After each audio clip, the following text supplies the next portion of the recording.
जय श्री कृष्णा। श्रीमद् भागवत पुराण में कल हमने प्रथम स्कंद का 7वां अध्याय अश्वत्थामा द्वारा द्रौपदी के पुत्रों का मारा जाना और अर्जुन द्वारा अश्वत्थामा का मान मर्दन नामक अध्याय किया और उसके बाद 8वां अध्याय गर्भ में परीक्षित की रक्षा, कुंती के द्वारा भगवान की स्तुति और युधिष्ठिर का शोक नामक अध्याय का श्रवण किया। आज हम प्रथम स्कंद का 9वां अध्याय युधिष्ठिर आदि का भीष्म जी के पास जाना और भगवान श्री कृष्ण की स्तुति करते हुए भीष्म जी का प्राण त्याग करना अध्याय का श्रवण करेंगे। आइए आरंभ करते हैं। सूत जी कहते हैं, इस प्रकार राजा युधिष्ठिर प्रजाद्रोह से भयभीत हो गए। फिर सब धर्मों का ज्ञान प्राप्त करने की इच्छा से उन्होंने कुरुक्षेत्र की यात्रा की, जहाँ भीष्म पितामह बाणसैया पर पड़े हुए थे। शौनक आदि ऋषियों उस समय उन सब भाइयों ने स्वर्ण जटित रथों पर, जिनमें अच्छे अच्छे घोड़े जुते हुए थे, सवार होकर अपने भाई युधिष्ठिर का अनुगमन किया, अर्थात वो भी युधिष्ठिर जी के साथ ही गए। उनके साथ व्यास, धौम्य आदि ब्राह्मण भी थे। शौनक जी अर्जुन के साथ भगवान श्री कृष्ण भी रथ पर चढ़कर चल दिए। उन सब भाइयों के साथ महाराज युधिष्ठिर की ऐसी शोभा हुई मानो यक्षों से घिरे हुए स्वयं कुबेर ही जा रहे हों। अपने अनुचरों और भगवान श्री कृष्ण के साथ वहां जाकर पांडवों ने देखा कि भीष्म पितामह स्वर्ग से गिरे हुए देवता के समान पृथ्वी पर पड़े हुए हैं। उन लोगों ने उन्हें प्रणाम किया। शौनक जी उसी समय भरतवंशियों के गौरव रूप भीष्म पिता को देखने के लिए सभी महर्षि, देव ऋषि और राजऋषि वहां आए। पर्वत, नारद, धौम्य, भगवान व्यास, बृहदश्व, भरद्वाज शिष्यों के साथ परशुराम जी, वशिष्ठ, इंद्रप्रमद, त्रित, गृतस्मद, असित, कक्षीवान, गौतम, अत्रि, विश्वामित्र, सुदर्शन तथा और भी सुखदेव आदि शुद्ध हृदय महात्मागण एवं शिष्यों के सहित कश्यप, अंगिरा पुत्र बृहस्पति आदि मुनिगण भी वहां पधारे। भीष्म पितामह धर्म को और देश काल के विभाग को, कहाँ किस समय क्या करना चाहिए, इस बात को जानते थे। उन्होंने उन बड़भागी ऋषियों को सम्मिलित हुआ देखकर उनका यथा योग्य सत्कार किया। वे भगवान श्री कृष्ण का प्रभाव भी जानते थे, इसलिए उन्होंने अपनी लीला से मनुष्य का वेश धारण करके वहां बैठे हुए तथा जगदीश्वर के रूप में हृदय में विराजमान भगवान श्री कृष्ण की बाहर तथा भीतर दोनों जगह पूजा की। पांडव बड़े विनय और प्रेम के साथ भीष्म पिता के पास बैठ गए। भीष्म पितामह की आंखें प्रेम के आंसुओं से भर गई। उन्होंने उनसे कहा, हे धर्मपुत्रों, हाय हाय, यह बड़े कष्ट और अन्याय की बात है। तुम लोगों को ब्राह्मण धर्म और भगवान के आश्रित रहने पर भी इतने कष्ट के साथ जीना पड़ा, जिसके तुम कदापि योग्य नहीं थे। अतिरथी पांडु की मृत्यु के समय तुम्हारी अवस्था बहुत छोटी थी। उन दिनों तुम लोगों के लिए कुंती रानी को और साथ साथ तुम्हें भी बार बार बहुत से कष्ट झेलने पड़े। जिस प्रकार बादल वायु के वश में रहते हैं, वैसे ही लोकपालों के सहित सारा संसार काल भगवान के अधीन है। मैं समझता हूँ कि तुम लोगों के जीवन में ये अप्रिय घटनाएं घटित हुई, वे सब उन्हीं की लीला है, नहीं तो साक्षात धर्मपुत्र राजा युधिष्ठिर हों, गदाधारी भीमसेन और धनुर्धारी अर्जुन रक्षा का काम कर रहे हों, गांडीव धनुष हो और स्वयं श्री कृष्ण सुहृदय हों, भला वहाँ भी विपत्तियों की संभावना है। ये काल रूप श्री कृष्ण कब क्या करना चाहते हैं, इस बात को कभी कोई नहीं जानता। बड़े बड़े ज्ञानी भी इसे जानने की इच्छा करके मोहित हो जाते हैं।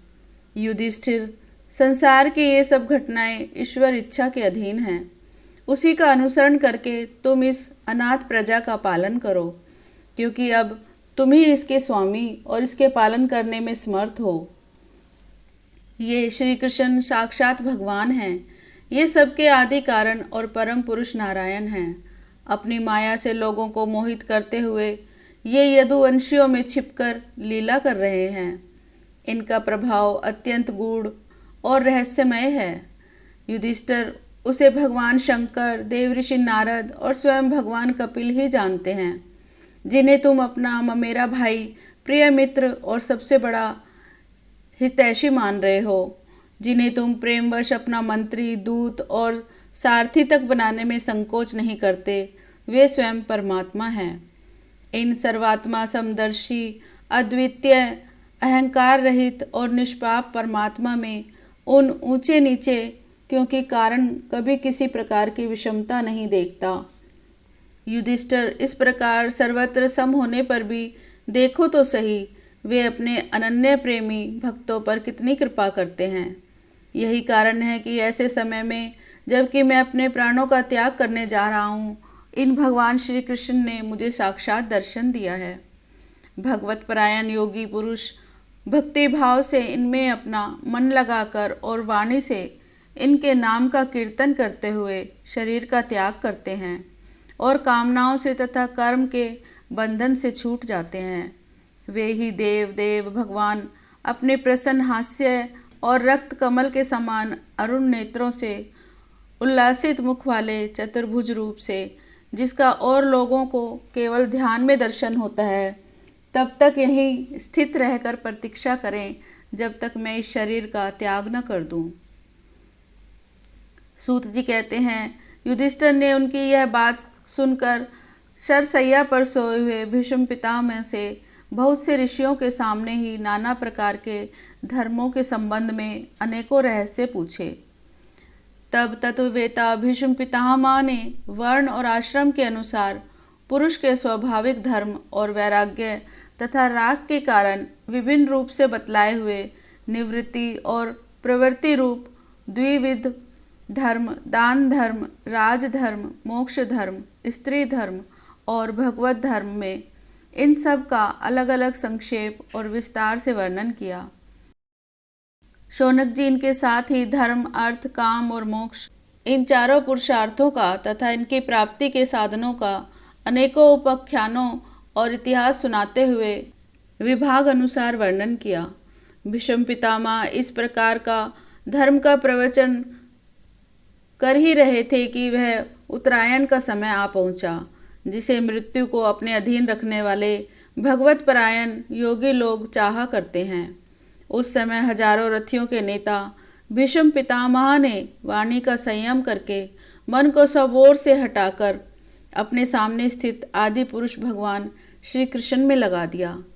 भगवान श्री कृष्ण के सुंदर चतुर्भुज विग्रह पर उस समय पीताम्बर फहरा रहा था। भीष्म जी की आंखें उसी पर एकटक लगी हुई थी।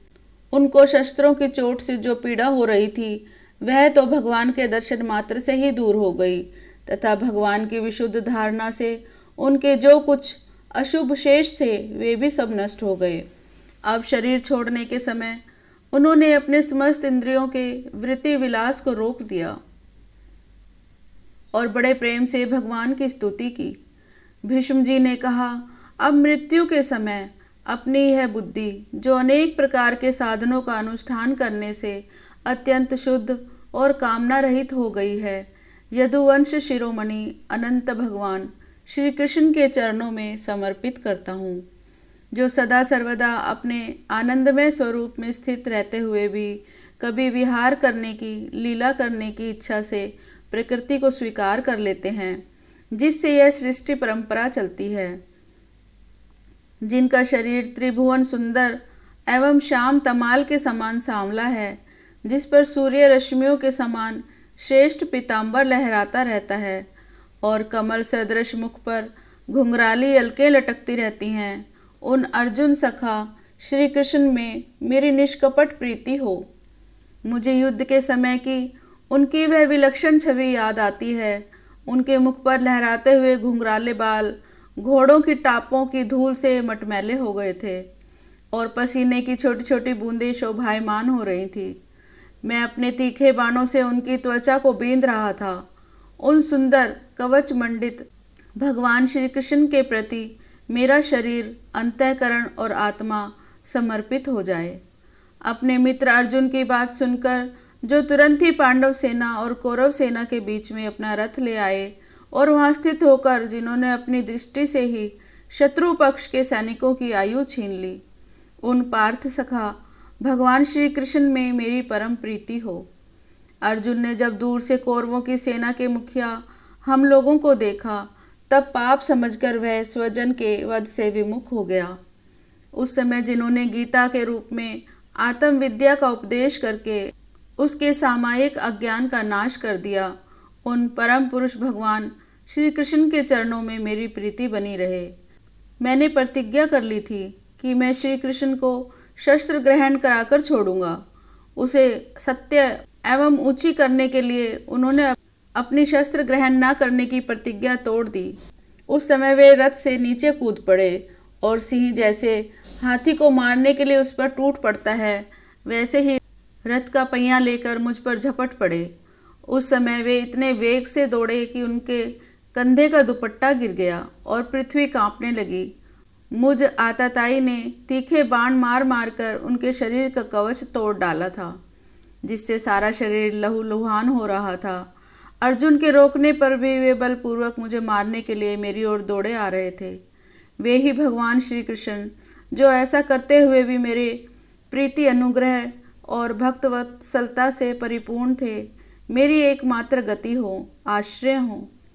अर्जुन के रथ की रक्षा में सावधान जिन श्री कृष्ण के बाएं हाथ में घोड़े की रास थी और दाहिने हाथ में चाबुक, इन दोनों की शोभा से उस समय जिनकी अपूर्व छवि बन गई थी, तथा महाभारत युद्ध में मरने वाले वीर जिनकी इस छवि का दर्शन करते हुए साक्षय रूप मोक्ष को प्राप्त हो गए, उन्हीं पार्थ सारथी भगवान श्री कृष्ण मुझ मरणासन की परम प्रीति हो, जिनकी लटकीली सुंदर चाल, हाव भाव युक्त चेष्टाएं, मधुर मुस्कान और प्रेम भरे चितवन से अत्यंत सम्मानित गोपियां रासलीला में उनके अंतर्धान हो जाने पर प्रेम आनंद से मतवाली होकर जिनकी लीलाओं का अनुकरण करके तन्मय हो गई थी, उन्हीं भगवान श्री कृष्ण में मेरा प्रेम हो।